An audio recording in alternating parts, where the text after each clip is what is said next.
شروع اللہ کا نام لے کر جو بڑا مہربان نہایت رحم والا ہے۔ یاسین، حکمت بھرے قرآن کی قسم، تم یقیناً پیغمبروں میں سے ہو، بالکل سیدھے راستے پر۔ یہ قرآن اس ذات کی طرف سے اتارا جا رہا ہے جس کا اقتدار بھی کامل ہے، جس کی رحمت بھی کامل، تاکہ تم ان لوگوں کو خبردار کرو جن کے باپ داداؤں کو پہلے خبردار نہیں کیا گیا تھا، اس لیے وہ غفلت میں پڑے ہوئے ہیں۔ حقیقت یہ ہے کہ ان میں سے اکثر لوگوں کے بارے میں بات پوری ہو چکی ہے، اس لیے وہ ایمان نہیں لاتے۔ ہم نے ان کے گلوں میں توق ڈال رکھے ہیں جو ٹھوڑیوں تک پہنچے ہوئے ہیں، اور اس وجہ سے ان کے سر اوپر کو اٹھیرے گئے ہیں، اور ہم نے ایک آڑ ان کے آگے کھڑی کر دی ہے اور ایک آڑ ان کے پیچھے کھڑی کر دی ہے، اور اس طرح انہیں ہر طرف سے ڈھانک لیا ہے، جس کے نتیجے میں انہیں کچھ سجائی نہیں دیتا۔ اور ان کے لیے دونوں باتیں برابر ہے، چاہے تم انہیں خبردار کرو یا خبردار نہ کرو، وہ ایمان نہیں لائے گے۔ تم تو صرف ایسے شخص کو خبردار کر سکتے ہو جو نصیحت پر چلے اور خدا رحمان کو دیکھے بغیر اس سے ڈرے، چنانچہ ایسے شخص کو تم مغفرت اور باعزت اجر کی خوشخبری سنا دو۔ یقیناً ہم ہی مردوں کو زندہ کریں گے، اور جو کچھ عمل انہوں نے آگے بھیجے ہیں ہم ان کو بھی لکھتے جاتے ہیں، اور ان کے کاموں کی جو اثرات ہیں ان کو بھی، اور ہم نے ایک واضح کتاب میں ہر چیز کا احاطہ کر رکھا ہے۔ اور اے پیغمبر، تم ان کے سامنے بستی والوں کی مثال پیش کرو جب ان کے پاس رسول آئے تھے۔ جب ہم نے ان کے پاس شروع میں 2 رسول بھیجے تو انہوں نے دونوں کو جھٹلا دیا، پھر ہم نے ایک تیسرے کے ذریعے ان کی تائید کی، اور ان سب نے کہا کہ یقین جانو ہمیں تمہارے پاس رسول بنا کر بھیجا گیا ہے۔ انہوں نے کہا تمہاری حقیقت اس کے سوا کچھ بھی نہیں ہے کہ تم ہم جیسے ہی آدمی ہو، اور خدا رحمان نے کوئی چیز نازل نہیں کی ہے، اور تم سراسر جھوٹ بول رہے ہو۔ ان رسولوں نے کہا ہمارا پروردگار خوب جانتا ہے کہ ہمیں واقعی تمہارے پاس رسول بنا کر بھیجا گیا ہے، اور ہماری ذمہ داری اس سے زیادہ نہیں ہے کہ صاف صاف پیغام پہنچا دے۔ بستی والوں نے کہا ہم نے تو تمہارے اندر نحوست محسوس کی ہے، یقین جانو اگر تم باز نہ آئے تو ہم تم پر پتھر برسائے گی اور ہمارے ہاتھوں تمہیں بڑی دردناک سزا ملے گی۔ رسولوں نے کہا تمہاری نحوست خود تمہارے ساتھ لگی ہوئی ہے، کیا یہ باتیں اس لیے کر رہے ہو کہ تمہیں نصیحت کی بات پہنچائی گئی ہے؟ اصل بات یہ ہے کہ تم خود حد سے گزرے ہوئے لوگ ہو۔ اور شہر کے پلے علاقے سے ایک شخص دوڑتا ہوا آیا، اس نے کہا اے میری قوم کے لوگوں، ان رسولوں کا کہنا مان لو، ان لوگوں کا کہنا مان لو جو تم سے کوئی اجرت نہیں مانگ رہے اور وہ صحیح راستے پر ہے، اور بھلا میں اس ذات کی عبادت کیوں نہ کروں جس نے مجھے پیدا کیا ہے، اور اسی کی طرف تم سب کو واپس بھیجا جائے گا۔ بھلا کیا اسے چھوڑ کر میں ایسوں کو معبود مانوں کہ اگر خدا رحمان مجھے کوئی نقصان پہنچانے کا ارادہ کر لے تو ان کی سفارش میرے کسی کام نہ آئے اور نہ وہ مجھے چھڑا سکے؟ اگر میں ایسا کروں گا تو یقیناً میں کھلی گمراہی میں مبتلا ہو جاؤں گا۔ میں تو اپنے پروردگار پر ایمان لا چکا، اب تم بھی میری بات سن لو۔ آخر کار بستی والوں نے اسے قتل کر دیا، اور اللہ کی طرف سے اس سے کہا گیا کہ جنت میں داخل ہو جاؤ۔ اس نے جنت کی نعمتیں دیکھ کر کہا کہ کاش میری قوم کو معلوم ہو جائے کہ اللہ نے کس طرح میری بخشش کی ہے اور مجھے باعزت لوگوں میں شامل کیا ہے۔ اور اس شخص کے بعد ہم نے اس کی قوم پر آسمان سے کوئی لشکر نہیں اتارا، اور نہ ہمیں اتارنے کی ضرورت تھی، وہ تو بس ایک ہی چنگھاڑ تھی جس سے وہ ایک دم بجھ کر رہ گئے۔ افسوس ہے ایسے بندوں کے حال پر، ان کے پاس کوئی رسول ایسا نہیں آیا جس کا وہ مذاق نہ اڑاتے رہے ہو۔ کیا انہوں نے نہیں دیکھا کہ ان سے پہلے ہم نے کتنی قوموں کو اس طرح ہلاک کر چکے ہیں کہ وہ ان کے پاس لوٹ کر نہیں آتے؟ اور یہ جتنے لوگ ہیں ان سبھی کو اکٹھا کر کے ہمارے سامنے حاضر کیا جائے گا، اور ان کے لیے ایک نشانی وہ زمین ہے جو مردہ پڑی ہوئی تھی، ہم نے اسے زندگی عطا کی، اور اس نے غلہ نکالا جس کی خوراک یہ کھاتے ہیں، اور ہم نے اس زمین میں کھجوروں اور انگوروں کے باغ پیدا کیے، اور ایسا انتظام کیا کہ اس میں سے پانی کے چشمے پھوٹ نکلے تاکہ یہ اس کی پیداوار میں سے کھائے، حالانکہ اس کو ان کے ہاتھوں نے نہیں بنایا تھا۔ کیا پھر بھی یہ شکر نہیں کریں گے؟ پاک ہے وہ ذات جس نے ہر چیز کے جوڑے جوڑے پیدا کیے ہیں،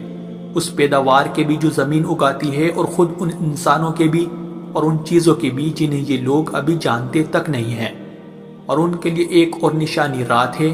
ہم اس پر سے دن کا چھلکا اتار لیتے ہیں تو وہ یکایک اندھیرے میں رہ جاتے ہیں اور سورج اپنے ٹھکانے کی طرف چلا جا رہا ہے۔ یہ سب اس ذات کا مقرر کیا ہوا نظام ہے جس کا اقتدار بھی کامل ہے، جس کا علم بھی کامل، اور چاند ہے کہ ہم نے اس کی منزل تاب تول کر مقرر کر دی ہے، یہاں تک کہ وہ جب ان منزلوں کے دورے سے لوٹ کر آتا ہے تو کھجور کی پرانی ٹہنی کی طرح پتلا ہو کر رہ جاتا ہے۔ نہ تو سورج کی مجال ہے کہ وہ چاند کو جا پکڑے اور نہ رات دن سے آگے نکل سکتی ہے، اور یہ سب اپنے اپنے مدار۔ اور ان کے لیے ایک اور نشان یہ ہے کہ ہم نے ان کی اولاد کو بھری ہوئی کشتی میں سوار کیا، اور ہم نے ان کے لیے اسی جیسی اور چیزیں بھی پیدا کی جن پر یہ سواری کرتے ہیں، اور اگر ہم چاہیں تو انہیں غرق کر ڈالے، جس کے بعد نہ تو کوئی ان کی فریاد کو پہنچے اور نہ ان کی جان بچائی جا سکے۔ لیکن یہ سب ہماری طرف سے ایک رحمت ہے اور ایک معین وقت تک زندگی کا مزہ اٹھانے کا موقع ہے جو انہیں دیا جا رہا ہے۔ اور جب ان سے کہا جاتا ہے کہ بچو اس عذاب سے جو تمہارے سامنے ہے اور جو تمہارے مرنے کے بعد آئے گا تاکہ تم پر رحم کیا جائے، تو وہ ذرا کان نہیں دھرتے، اور ان کے پروردگار کی نشانیوں میں سے کوئی نشانی ایسی نہیں آتی جس سے وہ منہ نہ موڑ لیتے ہو۔ اور جب ان سے کہا جاتا ہے کہ اللہ نے تمہیں جو رزق دیا ہے اس میں سے غریبوں پر بھی خرچ کرو، تو یہ کافر لوگ مسلمانوں سے کہتے ہیں کہ کیا ہم ان لوگوں کو کھانا کھلائے جنہیں اگر اللہ چاہتا تو خود کھلا دیتا؟ مسلمانوں، تمہاری حقیقت اس کے سوا کچھ بھی نہیں کہ تم کھلی گمراہی میں پڑے ہوئے ہو، اور کہتے ہیں کہ یہ قیامت کا وعدہ کب پورا ہوگا؟ مسلمانوں بتاؤ اگر تم سچے ہو۔ دراصل یہ لوگ بس ایک چنگاڑ کا انتظار کر رہے ہیں جو ان کی حجت بازی کے عین درمیان انہیں آ پکڑے گی، پھر نہ یہ کوئی وصیت کر سکے گے اور نہ اپنے گھر والوں کے پاس لوٹ کر جا سکے گے، اور سور پھونکا جائے گا تو یکایک اپنی قبروں سے نکل کر اپنے پروردگار کی طرف تیزی سے روانہ ہو جائے گے۔ کہے گے کہ ہائے ہماری کم بختی،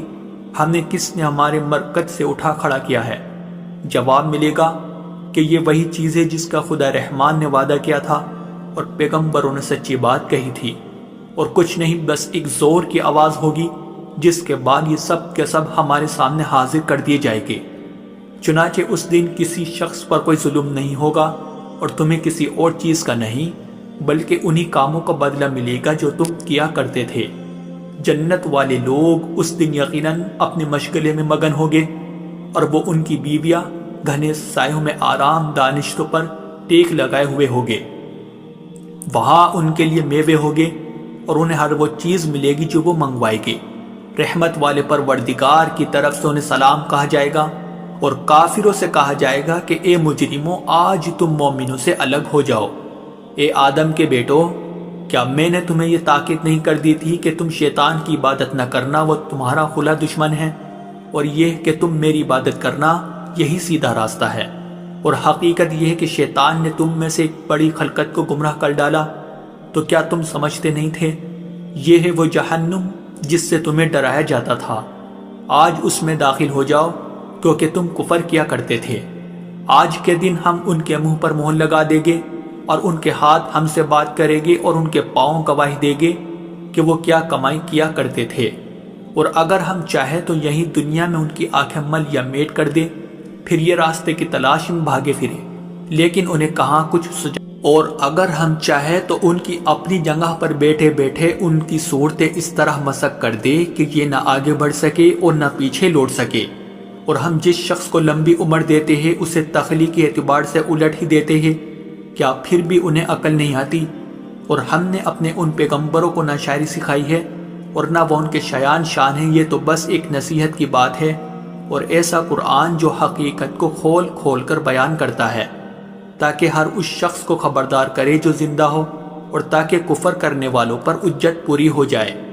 اور کیا انہوں نے یہ نہیں دیکھا کہ ہم نے اپنے ہاتھوں کی بنائی ہوئی چیزوں میں سے ان کے لیے موشی پیدا کیے، اور یہ ان کے مالک بنے ہوئے ہیں، اور ہم نے ان موشیوں کو ان کے قابو میں دے دیا ہے، چنانچہ ان میں سے کچھ وہ ہے جو ان کی سواری بنے ہوئے ہیں، اور کچھ وہ ہے جنہیں یہ کھاتے ہیں۔ نیز ان کو ان موشیوں سے اور بھی فائدہ حاصل ہوتے ہیں اور پینے کی چیزیں ملتی ہے، کیا پھر بھی یہ شکر نہیں بجا لائے گے؟ اور انہوں نے اللہ کو چھوڑ کر اس امید پر دوسرے خدا بنا رکھے ہیں کہ انہیں ان سے مدد ملے، حالانکہ ان میں یہ طاقت ہی نہیں ہے کہ ان کی مدد کر سکے،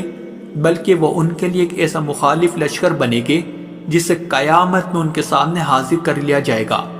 غرض اے پیغمبر، ان کی باتیں تمہیں رنجیدہ نہ کرے۔ یقین جانو ہمیں سب معلوم ہے کہ یہ کیا کچھ چھپاتے اور کیا کچھ ظاہر کرتے ہیں۔ اور کیا انسان نے یہ نہیں دیکھا کہ ہم نے اسے نطفے سے پیدا کیا تھا، پھر اچانک وہ کھلم کھلا جھگڑا کرنے والا بن گیا۔ ہمارے بارے میں تو وہ باتیں بناتا ہے اور خود اپنی پیدائش کو بھلا بیٹھا ہے، کہتا ہے کہ ان ہڈیوں کو کون زندگی دے گا جب کہ وہ گل چکی ہوگی۔ کہہ دو کہ ان کو وہی زندگی دے گا جس نے انہیں پہلی بار پیدا کیا تھا، اور وہ پیدا کرنے کا ہر کام جانتا ہے۔ وہی ہے جس نے تمہارے لیے سرسبز درخت سے آگ پیدا کر دی ہے، پھر تم ذرا سی دیر میں اس سے سلگانے کا کام لیتے ہو۔ بھلا جس ذات نے آسمانوں اور زمین کو پیدا کیا ہے، کیا وہ اس بات پر قادر نہیں ہے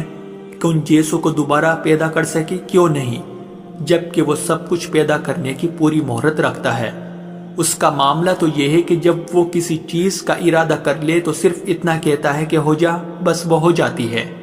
غرض پاک ہے وہ ذات جس کے ہاتھ میں ہر چیز کی حکومت ہے، اور اسی کی طرف تم سب کو آخر کار لے جایا جائے۔